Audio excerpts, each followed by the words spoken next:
welcome guests. My last speech here was about not owning a car, about using Uber, about walking everywhere. And what I have done last week is to go ahead and buy a car. Oh my God, Prakash, what have you done? You stood here and extolled by using Uber, renting out a car every time you needed to, and now you pulled a full 360, or 180 technically. And there's quite a story behind it. To get started, I was fairly balanced on whether to own one or to not own one.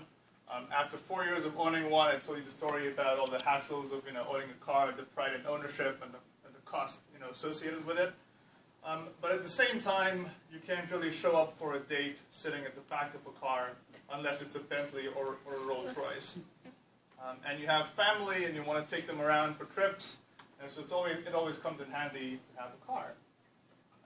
And so far, I've been renting one, and that's exactly what I had to do last week.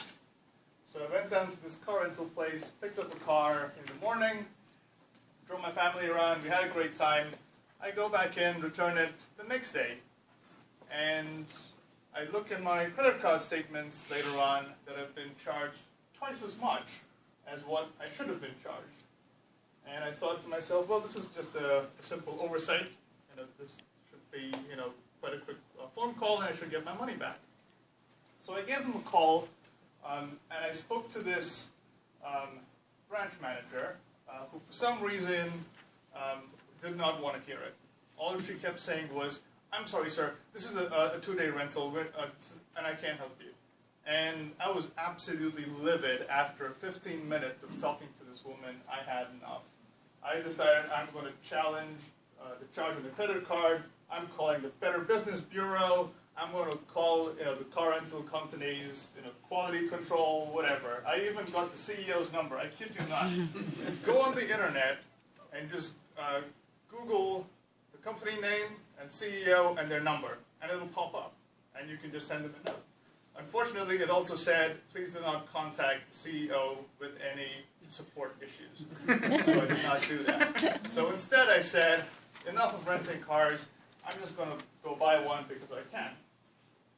And now there's trouble, because there's a plethora of options as to what car you want to buy, especially for someone like me who's going to have that car sitting on the driveway basically as an ornament. I had to look up what's going to happen if you leave a car in your driveway for too long.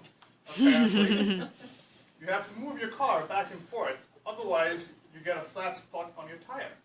You have to put fuel stabilizer into the fuel tank, because otherwise it turns to gunk after a few months. You have to hook up a solar charger to the battery so that the battery doesn't drain out and there's a trickle charge always charging it. So at least now I'm sort of aware as to what I would have to do in case the car just sits there. And I decided I'm more likely going to use it in the winter than any other time. So it has to be fairly large, short of a tank, a 4x4, a massive V8 or a V6, preferably no turbo because I'm not paying premium gas. So I finally decided it has to be either a Subaru or a Ford. So growing up, Subaru was my brand. That's what I associated myself with. And Ford because it's American and it says America. So I finally went online. I know, I hear mixed reviews on that part. So I finally went online. I started with Craigslist, and I looked up, Fords and Subarus, that had a few miles on them, because I don't want to buy it brand new, because then I just started the whole cycle all over again of dings in my car, insurance, property tax, this and that. No, I just want something simple. And I found a few.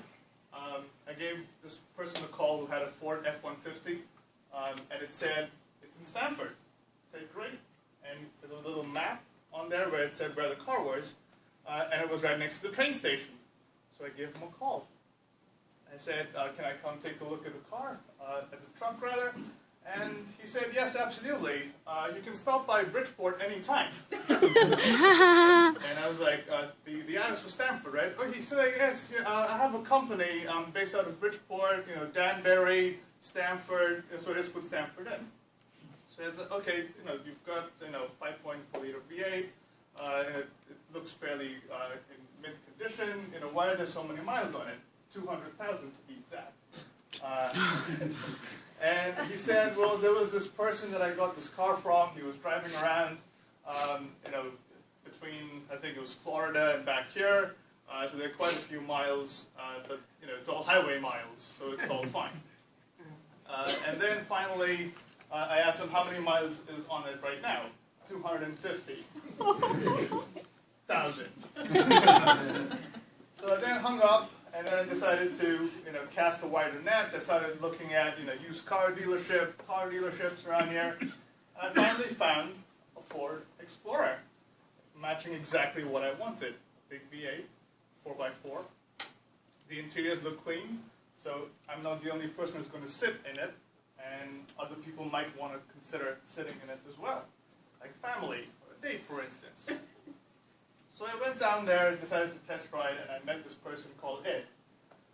And Ed was more than happy to sell me the car, but unfortunately, he was having a very rough day that day. And first thing, we started negotiating, amounts. He didn't let me touch the car. He said, you can take a look at it, you can test drive it. First, let's talk numbers. So we did. And about 15 minutes later, he goes like, Prakash, please. I cannot do this today. I'm having a very rough day. I'll give you $1,500 off. Let's just get to it and wrap up with it. I said, okay, show me the Carfax. We went through the whole negotiation process, and we were good to go.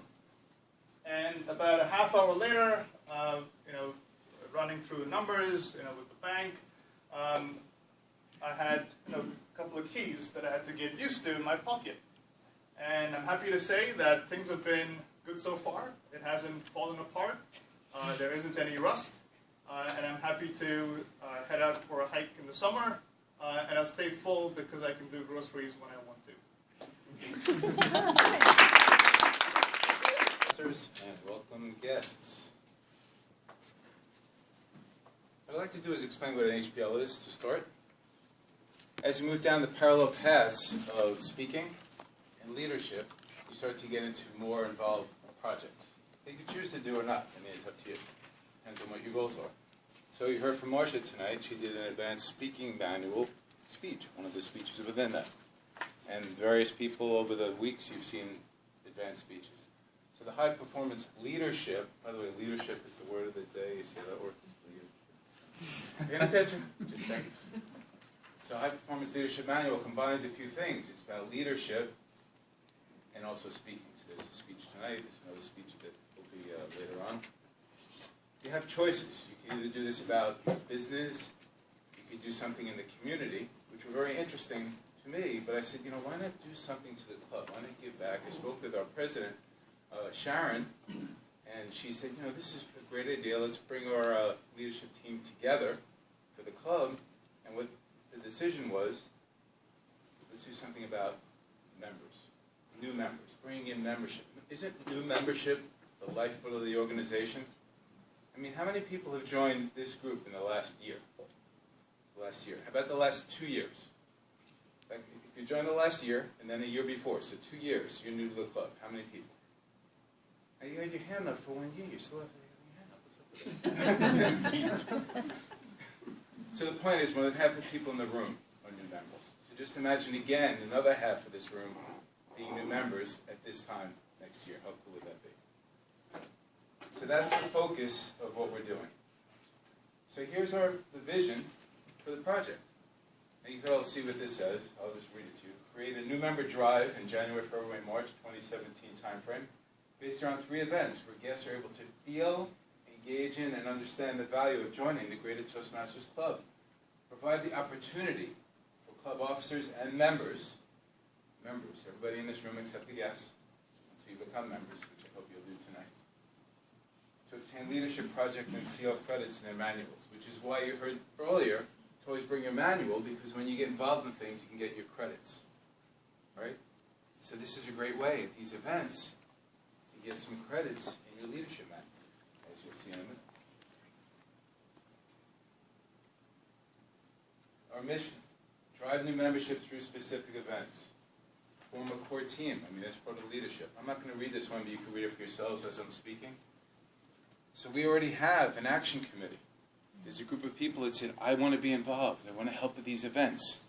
Whether it's to serve food if you're going to have food, or set up, or actually greet people, and make them feel at home and be part of the community that we have here. What a great community. Almost everyone comes to every single meeting. It's amazing. So when are these events? First of all, bring guests. Do you know each of these events has a chair? And Gail is the chair of the first event, which means she's actually running that event.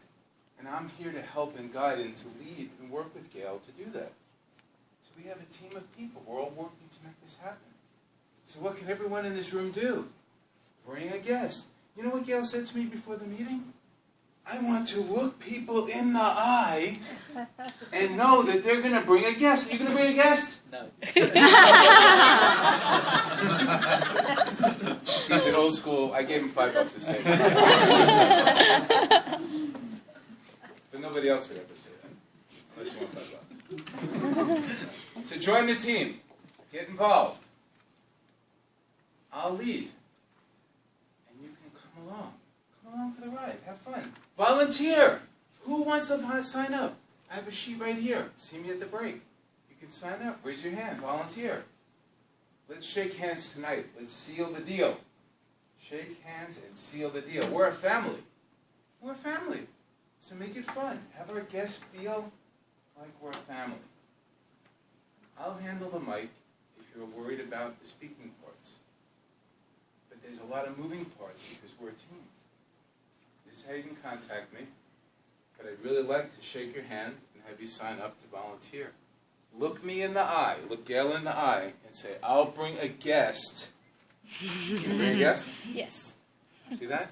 We're gonna bring a guest? Yes. You gonna bring a guest? Yes. Look at that. You get cowards. the $5, but you bring a guest. So I'm hopeful that you'll enjoy these 3 events yourselves, that you'll bring guests who want to get involved in our great Toastmasters group, who want to be speakers, who want to be leaders, who want to bring confidence, bring up their confidence level in everything they do. Because it's not only about business, it's your life. This can impact you and your relationships in your life. People you know, people you love. You'll now stand up with broad shoulders and be able to speak to them and look them in the eye and say, I'm bringing a guest. Thanks.